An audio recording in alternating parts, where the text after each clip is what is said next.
Hey everybody, lapping it up, milking it up whilst it lasts, because I'm not sure that it's here for all that much longer at this intensity. So I hope you're enjoying the solar out there. We have a big influence of a big moon just about to happen as well, second one of the month. So energies are very, very high and ripe at the moment for lots of healing, lots of releasing. And talking of releasing, on a soul level, we all have many different contracts in a life, soul contracts, and there's many different types of contracts, but the most common one, the hardest one, and the one that we all get to experience and as often as we need to, and with as many different people as is necessary to learn the lessons, is karmic contracts.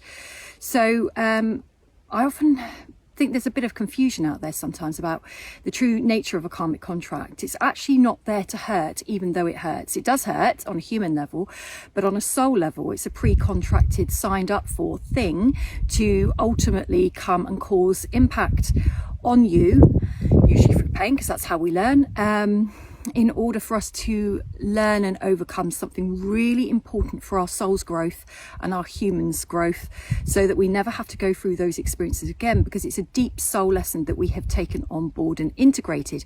And that can mean sometimes that we have to go through it quite a few times.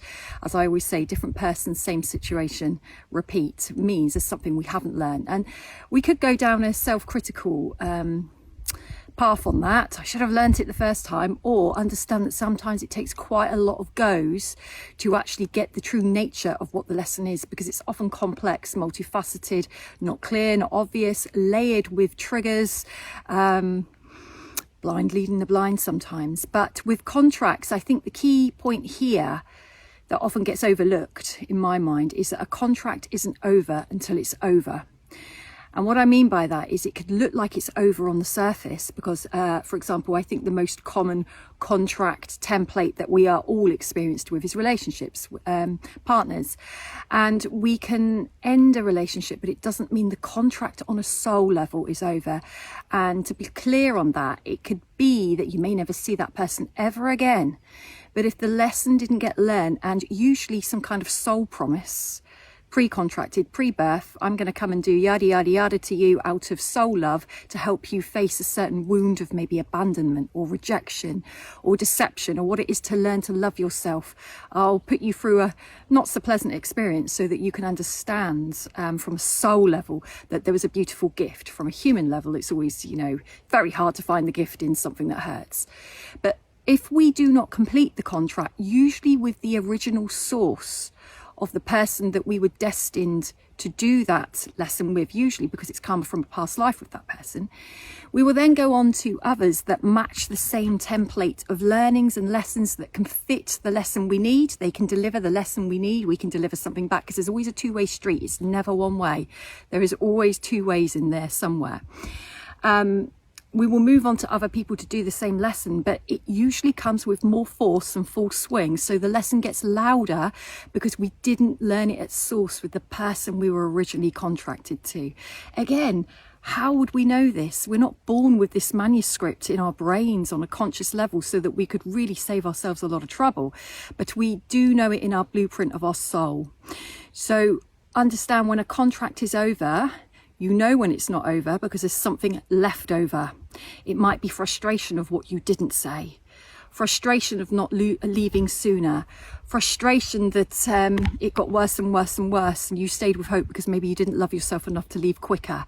If there's something left over, we can never see that person again, for example. We might not, but the contract isn't complete. So if we then move into another connection, when that contract isn't complete, even though on the surface we split up, say, 3 years ago, and we move into something else, we've got a soul blemish. We've got a blemish on our soul because we will feel it. We might feel guilt. We might find that we can't stop thinking about that original person. We don't know why.